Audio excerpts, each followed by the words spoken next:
Auzubillahiminash-shaytanir-rajim. Bismillahir-rahmanir-rahim. Assalamu alaikum, dear students. In the previous lecture, we have seen what is dark phase or biosynthetic phase.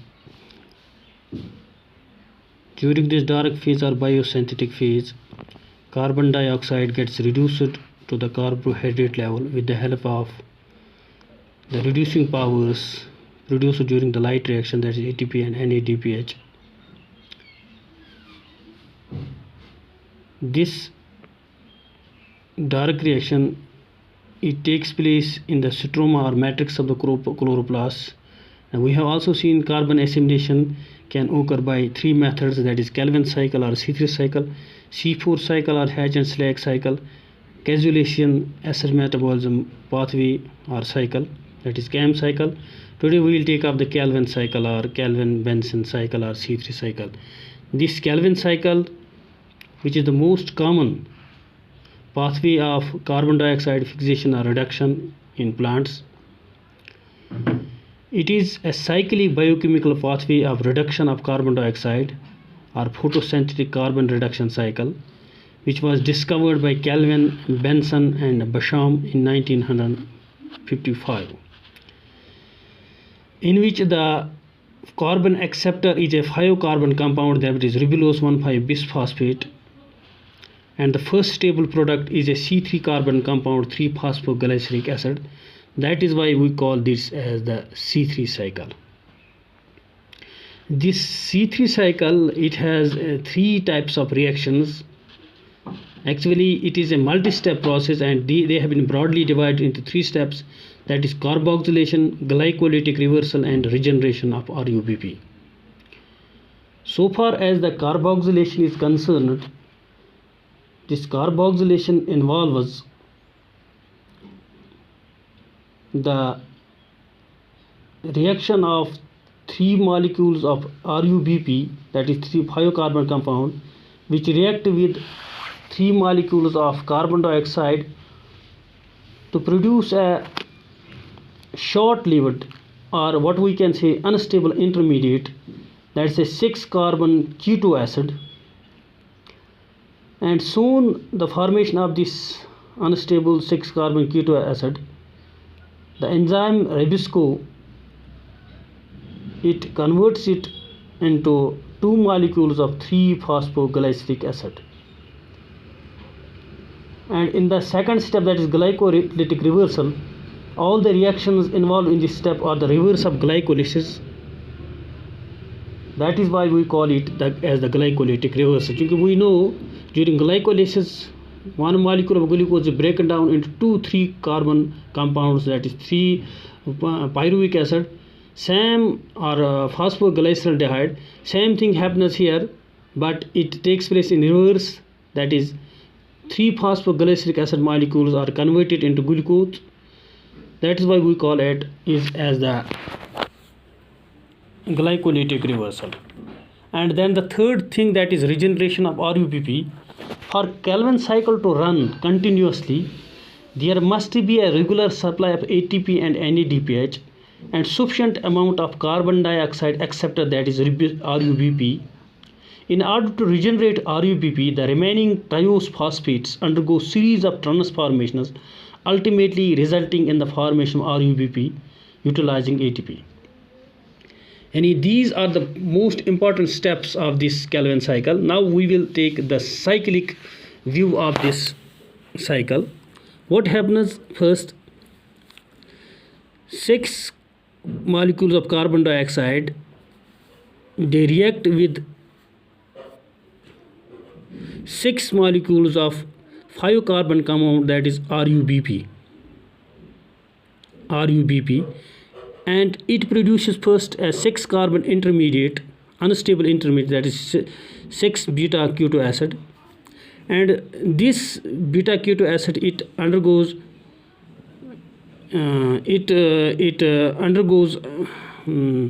hydrolysis and produces 12 molecules of 3-phosphoglyceric acid, that is a 3-carbon compound, and it is the first stable product of this Calvin cycle. That is why we also call it as C3 cycle.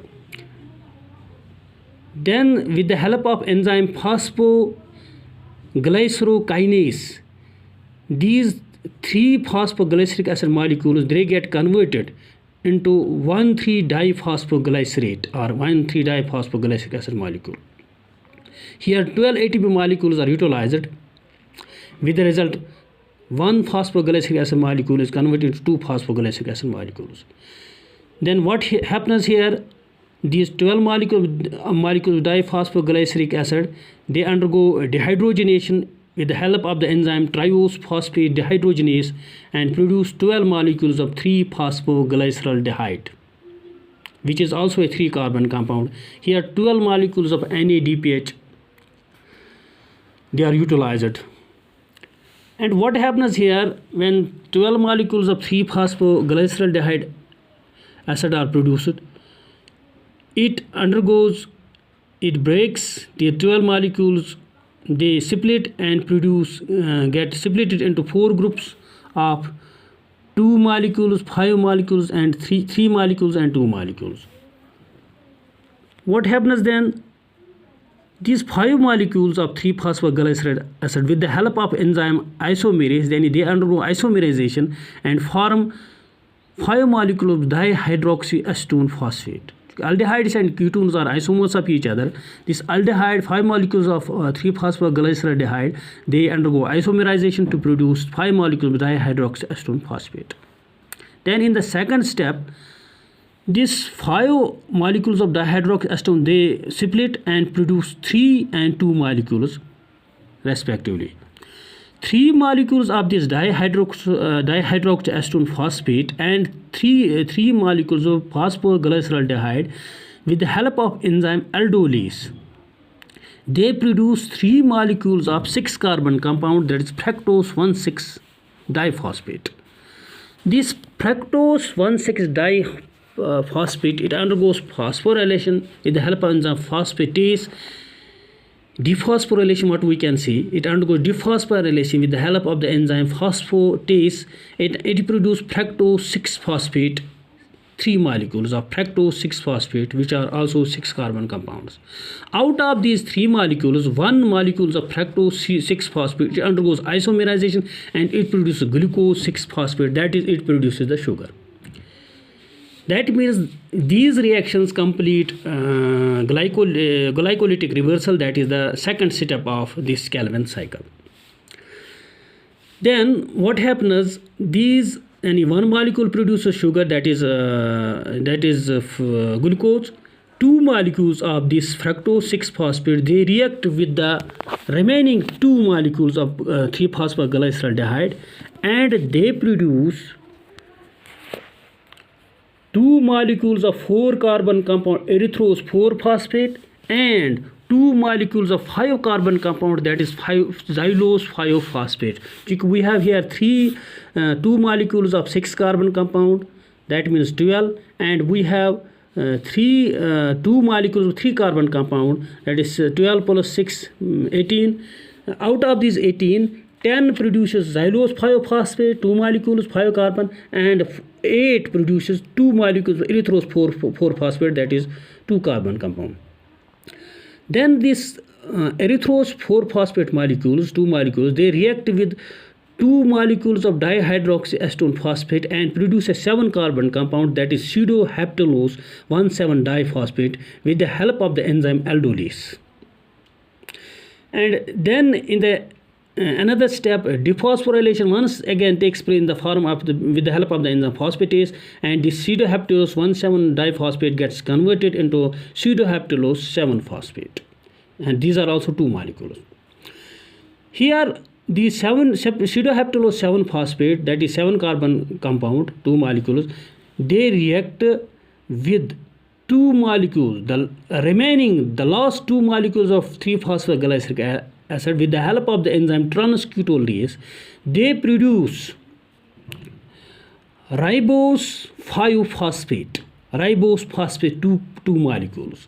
And actually only 1 pseudoheptalose 7-phosphate molecule, and this one actually here 2 reacts, but it produces ribulose 1,5-phosphate, and one of this these are 7 carbon compounds means 14, and 2 C3 compounds, that means 6. 14 plus 6 means 20. Out of this 20, 10 produce ribose 5 phosphates and 10 produce xylose 5 phosphate, 2 molecules. That means here we get 2 molecules ribose 5 phosphate and 4 molecules of xylose 5 phosphate, because 2 molecules have been also produced in the previous reaction, while reaction between 2 molecules of 3-phosphoglyceraldehyde and this fructose 6-phosphate.